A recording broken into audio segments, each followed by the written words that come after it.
joy to be with you again this evening, and I'm excited about where we've got to so far, and we're just going to take the discussion even further.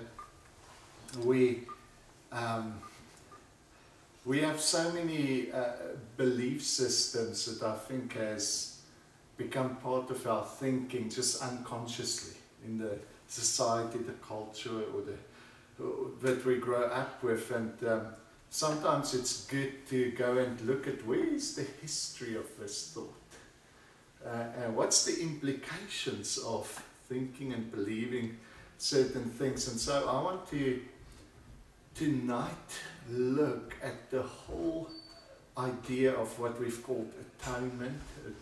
I like to pronounce the word just a bit differently. I like to say at-one-ment.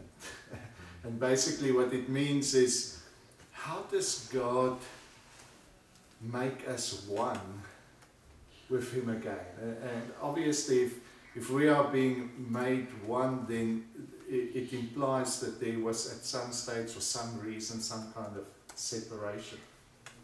And so I'm going to first of all start with, whether you know the theological terms of this, it doesn't really matter, but the idea is probably one of the most prominent ideas or popular ideas within Christianity in the way in which they explain atonement. And I want to just point out the history of that idea, where it began. And then I want to go back to an idea that was actually much older, much more authentic, and that I think is in a big way starting to come back and open our eyes anew of who Jesus really was and what He accomplished. Now, if you've ever heard a gospel message, you might have heard something along these lines, that God made man for a relationship with Himself. Somewhere along the line, someone sinned, Adam, and as a result, we are all in quite a messed up world. But not only did he mess up, we messed up personally. And sin is something that offends God. And God is holy. We can't fellowship with a sinful being, and therefore He first needs to satisfy His own sense of justice and get rid of that sin before He can have a relationship with you. And that's the basic idea of what they call the theory of atonement. Satisfaction theory, another word will be penal substitution, which is basically the demonstration we gave last night, that Jesus said, I will take the penalty instead of them, so that you can be nice to them again. Now, where did that idea come from? It's interesting to know that that was not the early church fathers' thought. When they spoke about salvation, atonement, when they spoke about Jesus, they never spoke in those terms. Basically, this idea has its origin in about 1096, it was after Christ. Anselm, the Archbishop of Canterbury, wrote a thesis in which he tried to make the whole theory of atonement more relevant to his culture. Now, living in England in a very hierarchical system, he wanted to retell the story of atonement in a way that could be easily grasped and understood by his community. And so he developed this satisfaction theory, basically because some of the other theories that was around really had some weaknesses against, and he kind of pointed out their weaknesses, and he proposed this as an alternative.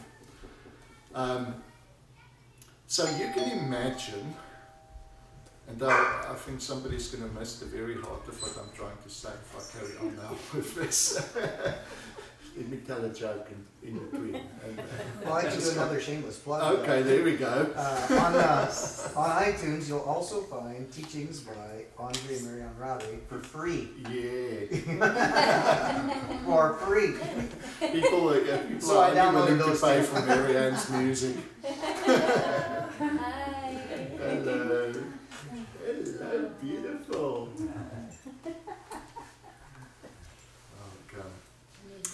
You can also, I've heard your jokes, and you no, we also have a website called hearhim.net.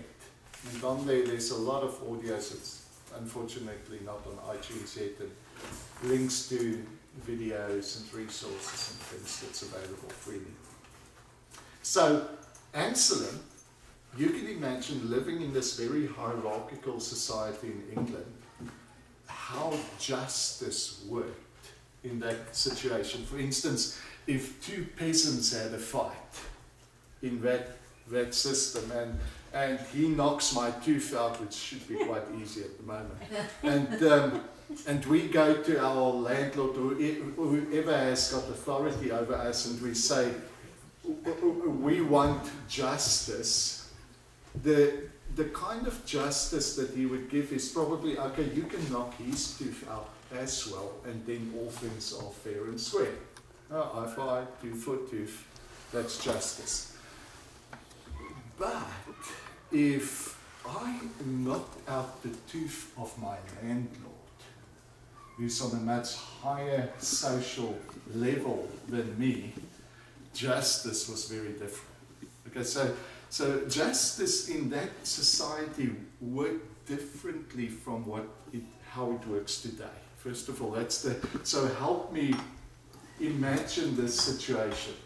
If you knocked your landlord's tooth out and you had to go to somebody to make a judgment on what to happen, the judgment will probably be you can knock all his tooth out, cut his arm off and sell it and whatever. I mean, because he's on a much higher level, justice works different. If you knock the king's tooth out, you are dead. And your whole family probably, because sin or an offense was not measured by the act itself, it was measured by whom you offend. Okay, so to offend somebody on my own level, that's no problem. To offend somebody on a higher level, it becomes dangerous. And to offend somebody on the highest level is disastrous. So you can imagine in that society, Anselm explains what sin is, and he says sin is an offense against the infinitely good God, which means you are in the deepest possible trouble, because you have offended not somebody on your own level, you've offended somebody infinitely higher than what you can imagine. So that means no matter what you do, you're never going to pay this debt. There's just no way. You are as guilty can be, and nothing you can do can restore or can satisfy God's justice, because He is infinitely offended. Okay, because it's the very nature of who He is. And so within this theory, what it means that Jesus, being also fully God, is also infinite, and Him coming and taking the penalty for us, it's an infinite penalty that satisfies the infinite offense within God. So that is the penal substitution. Penal, speaking about the penalty. What penalty do you need to pay to satisfy His justice? So, satisfaction theory. So what this theory basically says about sin is, what makes it such a problem is that it offends God.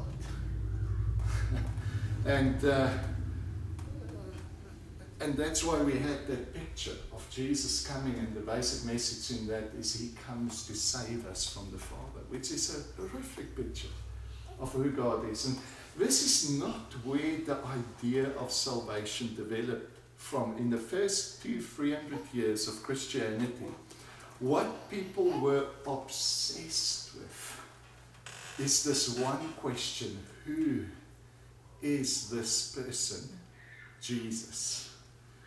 How to describe what, because somehow they sense that they have tasted, they have witnessed something about the character and nature of God in this person, and how to articulate it, how to describe it was the focus of their theology. So for instance, Athanasius, who lived in the first 200 years after Christ, the way in which he described salvation is very different from Anselm.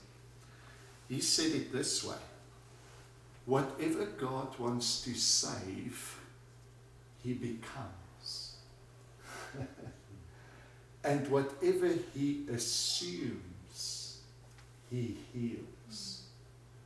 This is very different, because this is not a God standing at a distance, just waving a magic wand and sending a bit of healing, a bit of salvation.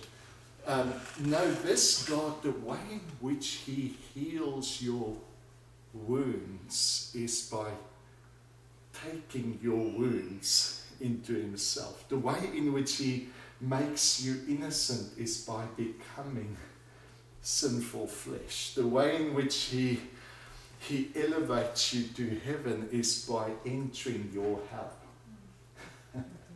and so this whole concept that God has become everything we are, so that we can be everything he is, was a pure gift of grace, which is very opposite to the way in which Anselm's theory then developed, because they were just at the beginning stages within Europe of developing a penitentiary system. You know, up to then justice was served quite roughly and just on the go, but they were starting to develop a penitentiary system and starting to develop the idea of the punishment must fit the crime. So it's not just about whom you offend, it is, we're trying to get some balance here. Penitentiary, penalty, can you see all the same kind of ideas? And this idea was, throughout the few hundred years that followed after that, it continued to be developed within a legal framework. Both Luther, Calvin continued to see salvation as some kind of transaction. God, in essence, demands justice, but this is the problem. The only kind of justice they are aware of is retributive justice. What is retributive justice? It means the penalty must fit the crime and the reward must fit the effort. That is retributive justice. You must get what you deserve. And so they continue to develop this theory within a transactional model of how did God bring about justice in this world.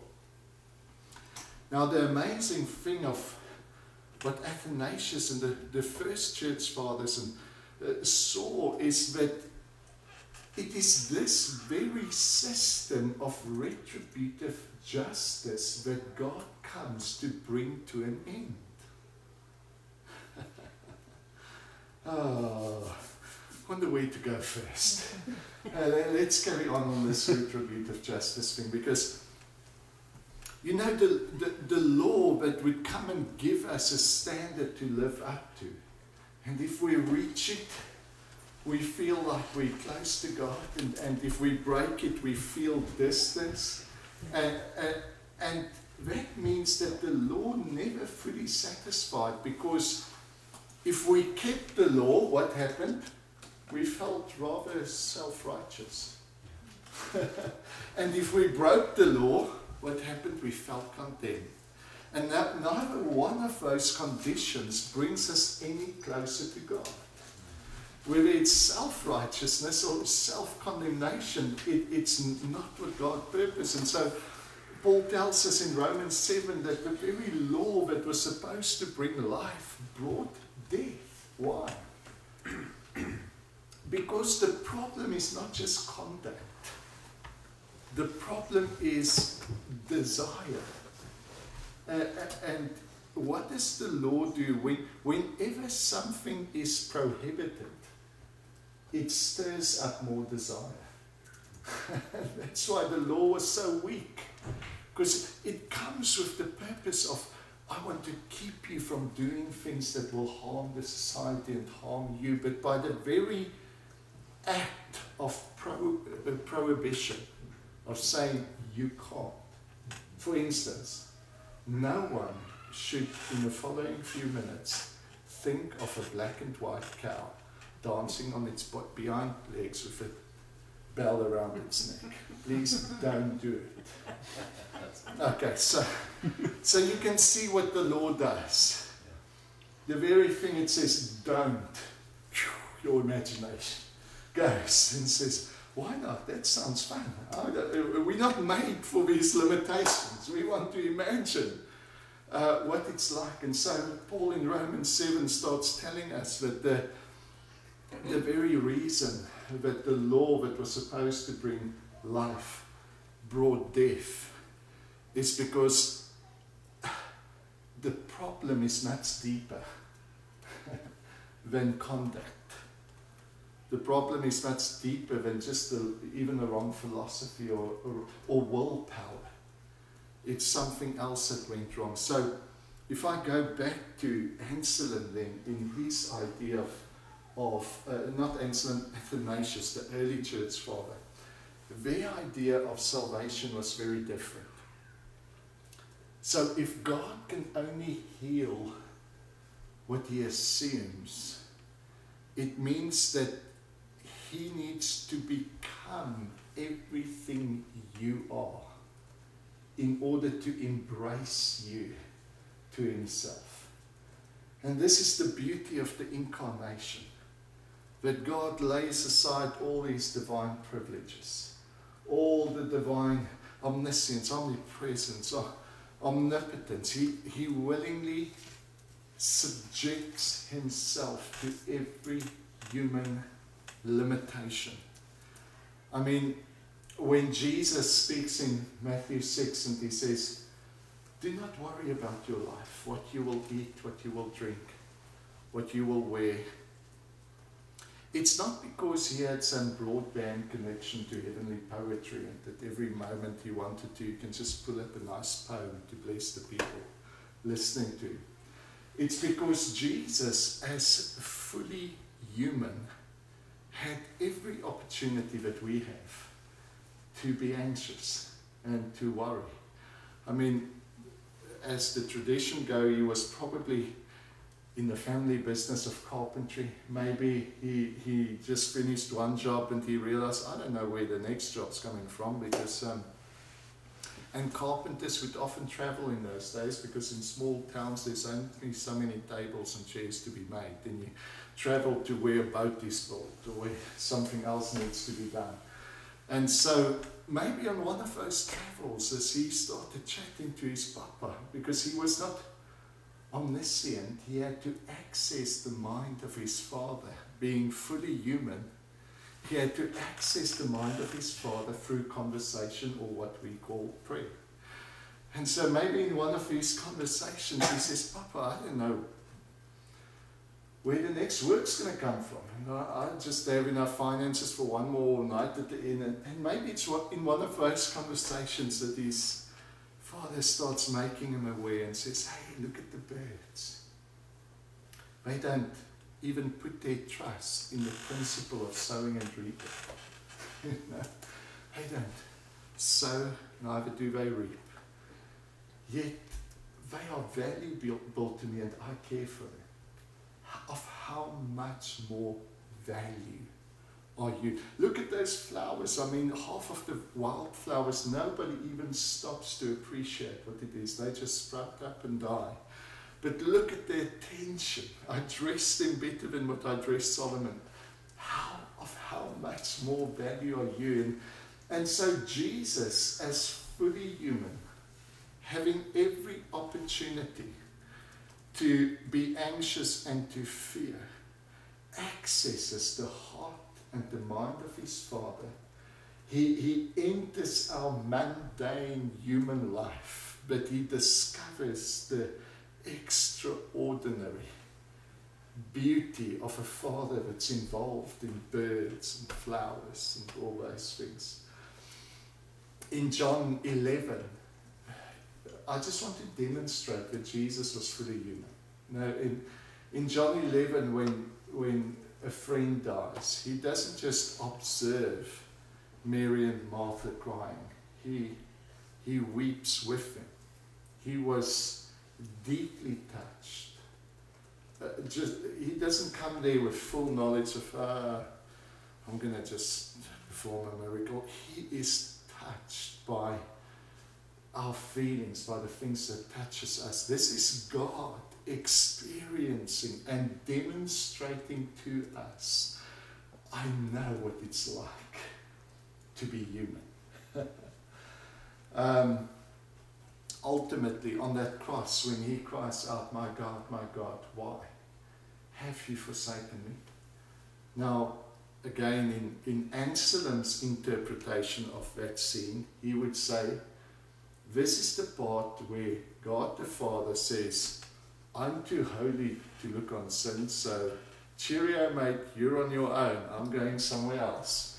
And suddenly Jesus finds himself abandoned and said, my God, why have you abandoned me? And so in that theory, it's because God's offended all the sin of the world's on his Son, and so he rejects him and goes. But I want to give another version. If Jesus, being fully human and fully God, wants to reach us in our deepest confusion, and the only way in which he heals us is by taking our wounds, and the only things he saves is what he becomes, then this is the moment in which Jesus, as fully human, takes upon himself the mindset of humanity, and he cries out on our behalf what humanity's been crying. This is the moment in which he even assumes our doubt, so that we might become partakers of his faith. I love it. This is the moment in which, if you read through that psalm further on, in verse 23, the truth is revealed. In verse 1, it starts off, my God, why have you forsaken me? In verse 23, it says, God has never forsaken the afflicted, nor turned his face from them. So this is the moment in which he poses the question, but then he answers it by entering our hell. And in that act, he demonstrates that this God would rather go to hell than abandon you there. This God is the God who becomes one with you in your absolute worst condition. That's why it says, when we were dead in our trespasses and sin, that's when he made us alive. Ephesians 4 carries on and says, for this reason he descended and ascended, so that he may fill all things.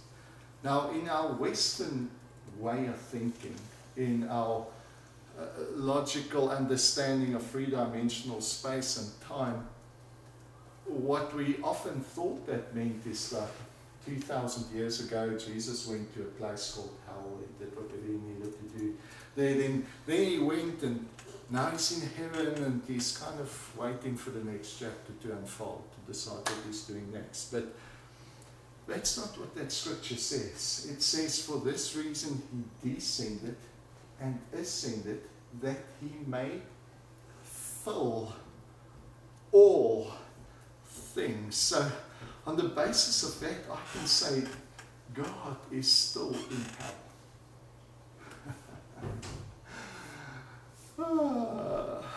What do I mean by that? I mean this. No matter what suffering, no matter what pain I find a person in, I don't even have to take them out of that condition to introduce them to God. I can introduce them to the God who has been in their hell with them. The God who has experienced everything they've experienced with them. The God who knows them better than what they know themselves. You see, if God just came to us from the outside and said, hey guys, I know you've had a tough life. It's been quite painful at times and lots of suffering. But I've got a good idea. Why don't we forget about that and just live a happy life ever after? We can quite legitimately argue with a God like that and say, I don't think so. I don't think you understand the depth of the injustice that was done to me or that I have done to others. It's not something I can just forget. I don't think you understand the depth of the pain. But a God who has entered our hell with us, a God who has experienced everything we've experienced with us, who has become everything we are, he deserves our attention. When this God says, your story is not over.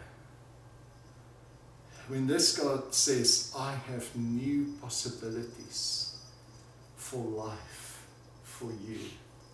To this God you can give your attention, because he's not speaking out of some theoretical, abstract, heavenly places that knows nothing about your life. Now this is the God who has been with you in and through everything. And so the resurrection is God's declaration to say, evil does not have the last say in your life. Yes, I've become everything you are. Yes, I've even entered your hell. But I didn't do it just to sympathize with you and spend the rest of eternity in hell with you or in your suffering with you. Now, I become everything you are because I've got such good news. You can be everything I am. And I've got greater opportunities, greater possibilities than what you've experienced up to now. You see, resurrection life isn't the kind of life that avoids death. Resurrection life isn't just the kind of life that says no contradiction, no problem. Resurrection life is the kind of life that said, evil, have your best shot. Do the worst you can. And when you've done when you've exhausted yourself on me, I will reverse it. And I will open up new possibilities of being. So Athanasius and the early church fathers were much more captivated by the very person of Jesus as being an incarnation, meaning it is God manifested in flesh, is the words they would use to say. And that very act of incarnation was our salvation. In other words, what we've learned in the Western world mostly up to now, if everything's about the transaction, then it means, the life and teachings of Jesus, that's interesting, but what it's really about is the transaction that happens at the cross. This is where the blood payment satisfies God's justice. Now, the weakness with that theory, there are many. I'm just going to mention a few. one of the weaknesses in that theory is that it has only one-dimensional understanding of justice, and it is retributive. Whereas in the teaching of Jesus and in the way he acts, everything is to fulfill the law by bringing the law to an end. In other words, Jesus doesn't come and validate the law system. Colossians 2 tells us, 2 verse 14, that the very thing that God crucifies on that cross is the law of retribution. In other words, God is not subjecting himself to what the law demands. Sin, the wages of sin is death, and therefore Jesus had to die to pay the price. Now what is happening on this cross is that very law that demands retributive justice is brought to an end. That's why Romans says, you have been declared righteous apart from the law. It's not because the law's requirements was fulfilled that you are forgiven. It's because the law has been set apart. And God is revealing a new kind of justice. What is this justice? It is called restorative justice. Because you see, retributive justice, an eye for eye, a tooth for a tooth, just leaves us all blind and toothless. It doesn't actually solve the world's problems. But restorative justice is where God comes to do whatever it takes to heal, to restore, to bring us back to his original idea of who we are and what we are. So, what we've done in the previous sessions, we started painting a picture of that has redefined everything, and that is what I want to do in terms of opening up a new understanding of atonement. It means that we need to re-examine some of our most basic terms. In satisfaction theory, sin is an offense that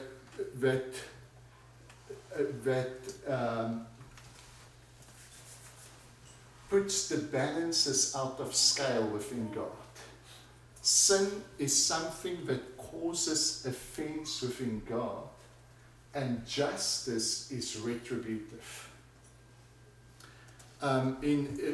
Continuing in that theory, I remember I just said I'll show some of the weaknesses. One of the other weaknesses in that theory is that it seems to even say that sin is strong enough to cause a division within the Godhead itself, where Jesus is the kind part of God who can take the sin of the world upon himself, but his Father rejects it and needs to separate himself from Jesus. So it seems in that theory that it even suggests that this thing called sin can cause a division in the Godhead. Okay. What I want to start doing is redefine every one of these terms as we go about. So in mimetic atonement, sin is not an act that causes offense in God. What we saw in Genesis 3 is that sin has its origin in the fact that we are reflective beings, and when we misinterpret the intention of God, what happens is we create a God of our own confusion, the God of our own projection. This has got huge implications for who we are, because as reflective beings, we imitate the God we perceive, and so it disrupts relationships with one another and with him. So as reflective beings, when we enter into this place where we misperceive perceive God, where we think that He's the one who withholds the tree, the one who keeps us from being like Him. This is the very environment in which a wrong possibility is realized, where our desires, our intentions is suddenly twisted to become competitive, not just with one another, but even with God, in the pursuit of finding being that we somehow sense we lack. So sin, in mimetic theory, does not, first of all, cause offense in God. It causes misinterpretation in ourselves. That's why Colossians says, you were enemies where? In your minds. And this is where the enmity starts. Is that in your own confusion, in your own mind, you start projecting images onto God, images onto others, producing enmity that was never really there. Now, I want to read here a beautiful piece that Jürgen Moltmann wrote. In other words, remember we said atonement is based on the fact that we think sin causes separation. Now, in the satisfaction theory, God is so offended that He separates Himself from man until we can sort out the sin problem. In mimetic atonement, it's not an offense in God that causes distance. It's a misunderstanding in man that causes us to distance ourselves from God and from our true selves. And I want to read this little piece that Jürgen Moltmann wrote. So beautiful. He speaks about the Shekinah glory of God as a way in which God distinguishes Himself and can remain in relationship with Him, with His creature. And he says God loves His creation. This is in his book, The Spirit of Life, one of the few theological books that I find just inspirational. Sometimes it's very dry, but this one's brilliant. It says God loves His creation. God is bound to every one of His creatures in passionate affirmation. God loves with creative love. That is why He Himself dwells emphatically in every created being, feeling Himself into them by virtue of His love. Isn't that beautiful? The love draws Him out of Himself, so to speak, carrying Him wholly into the created beings whom He loves. Because He is the lover of life, His eternal spirit is in all things as their vital force. In the self-distinction and self-giving of love, God is present in all His creatures and is Himself their innermost mystery. Oh, I love this. The moment the created being turns away from this divine love, from which it nevertheless lives, it becomes anxious, aggressive, destructive, self-seeking. It cuts itself off from the will of God, and its life turns away from the love of God to self-hate. The whole misery of men and women comes from a love that, for God that has miscarried. And the result on God's side is what Martha Buber call a de-selfing, a kind of self-emptying of God. His Shekinah indwells every one of His creatures, but this Shekinah is now alienated from God Himself. This is how we can understand how Job says the breath of every living thing is the Spirit of God. And even when men turn away from God, the very way and the very reason they can continue to breathe is because God does not turn away from them. Okay. He remains the one who makes every atom vibrate. Who makes every part of existence possible. And so it continues here and it says, the Shekinah does not leave us. Even in our most frightful era, it accompanies us with its great yearning for God, its homesickness to be one with God. We sense its pain in the drawing of the Spirit. With every bit of self-seeking and self-contradiction which we surrender to the will of God, who loves us, the Shekinah comes closer to God. If we live entirely in the prayer, your will be done, the Shekinah in us is united with God himself. We live again holy and can undividedly affirm life. The wanderings are over. The goal has been reached. We are conscious of God's happiness in us and are conscious of ourselves in God's bliss. So what he is saying here is that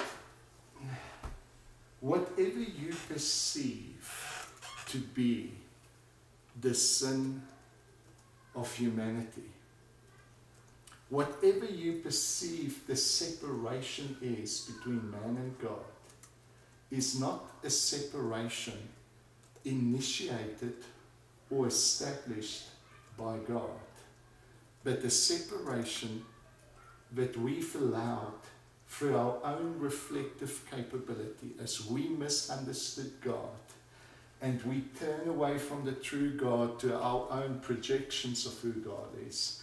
And in that act, we also turn away from our true selves and we start constructing a self that God does not acknowledge. And that is a real alienation. So when I say the enmity and the separation was in our minds, that doesn't mean it wasn't real. That is the most real separation you can imagine. We've had people ask us, like, are you telling me God just came to change our minds? You know what? I've seen amazing miracles. But the one thing that is more difficult than anything else is to fundamentally change what a person believes about themselves and about God. To change that is nothing less than salvation. And yes, 1 John 5:20 says, Jesus came to give us understanding. Understanding we could never attain ourselves. And what is that understanding? That we may know the true one. And we are in him who is true. I want to read you a little bit more, just in summary of this atonement.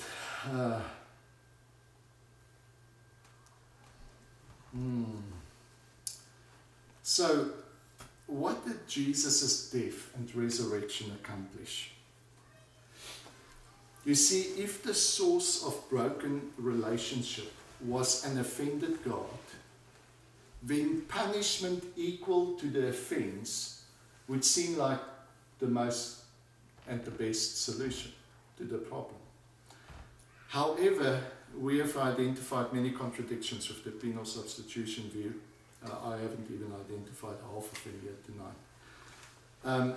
But the basic problem is that that view maintains that God is your problem. And Jesus comes to save you from God, which I find unbearable. I don't think God has ever been our problem. I think he has always been our solution.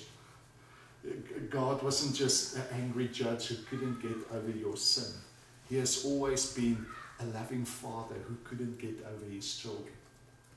And he would do whatever it takes to remove whatever obstacle, to reconcile his own kids back to himself. So, if a very evil personality named Satan is the source of broken relationship, then his utter defeat would solve the problem. I mean, just crush him. And according to the cross, that is the gospel, that is what happens on the cross. But the presence of suffering and evil in this world would suggest that either he was not utterly defeated, or the source of the problem and our whole understanding of Satan needs to be something else except the individual personality. It might include that, but it is more, the satanic, the accusation, worked not just in the personality, the very law became the accusation of you've not performed. And so when Paul starts speaking about evil, when he does his whole definition of what evil is, he doesn't even mention the personality of the devil. He goes straight to the fact that it is sin in combination with the law, bringing accusation that oh wretched man that I am. It's just, this is what evil is. I cannot be myself. And so, if the source, as I've tried to show now, of our disharmony, of the disharmony between ourselves and ourselves with God and ourselves and creation, is our own inherent blindness, then harmonious at-one-ment involves the kind of revelation that shatters our isolating illusions and reveals us as being located in the bosom of the Father. And so whenever Paul starts speaking about salvation, in the same sentence he speaks about revelation. For instance, Romans 1, I'm not ashamed of the gospel of Christ, for it is the power of God unto salvation for everyone who believes. For in it the righteousness of God is revealed from faith to faith. In Galatians 1, 15, 16, where he says how he pursued intimacy and relationship with God, but it all disappointed him. He said, but when it pleased God to reveal his Son in me. So the very nature of salvation is a revelation that brings us face to face with who we really are. And James 1 is so beautiful. I'm going to read it out of the Mirror translation.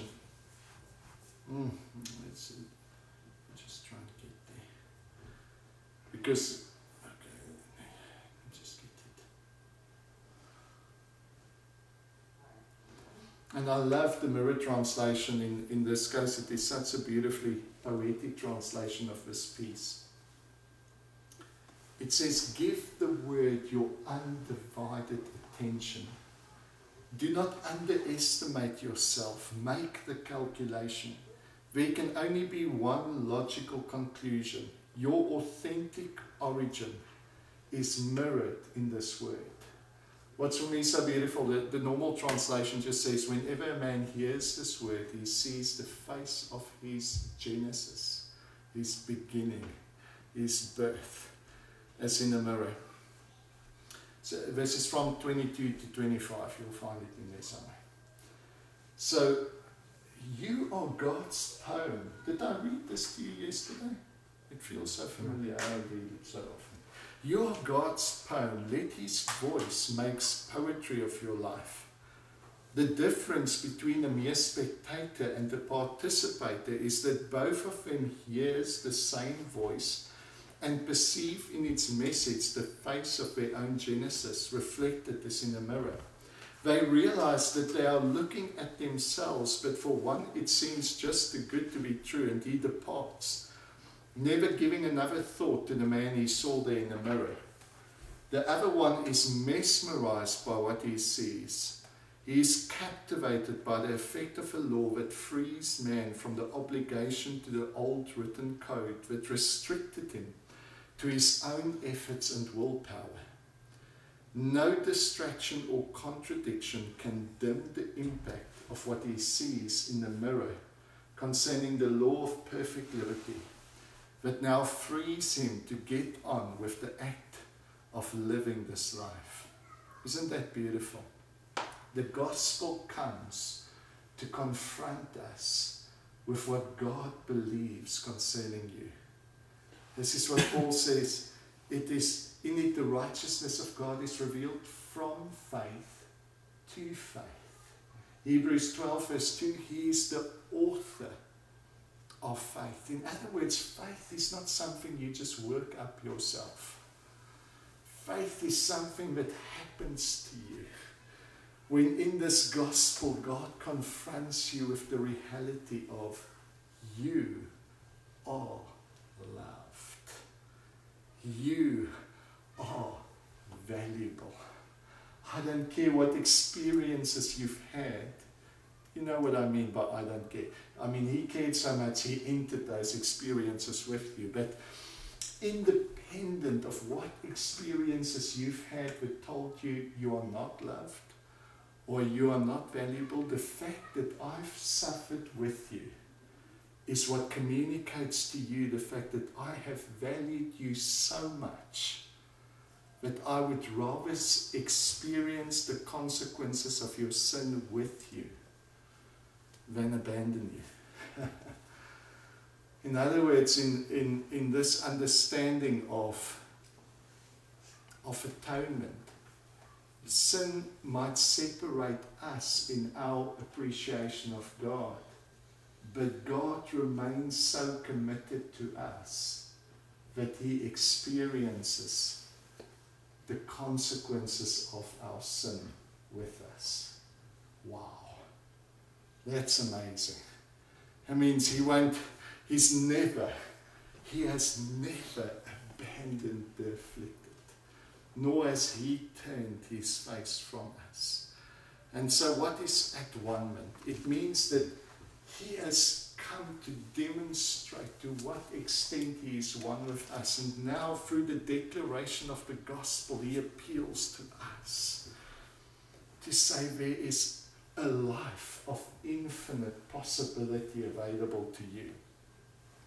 And it is in that moment that we once again see the face of our birth, that all the illusions we have about who we are, all the desires that we allow to form us starts to melt. And we come face to face again with the one desire that defines us, and that's the fact that he desires us as his companion. Glory! We're going to have just a time of chatting and conversation. When you want to, you can do another song. We can first just chat around here. We can just chat first. But it has been just such a joy to be with you for the last few days. Thank you, Rudy and Michelle, for just opening your house and organizing this. We appreciate it. And for all of you to come, we just loved our time here and made new friends and discovered together that God is more amazing and you are more amazing than what you have ever imagined. He is so excited about our lives because your life is his opportunity to live and move and have his being in this world. He's excited about your life.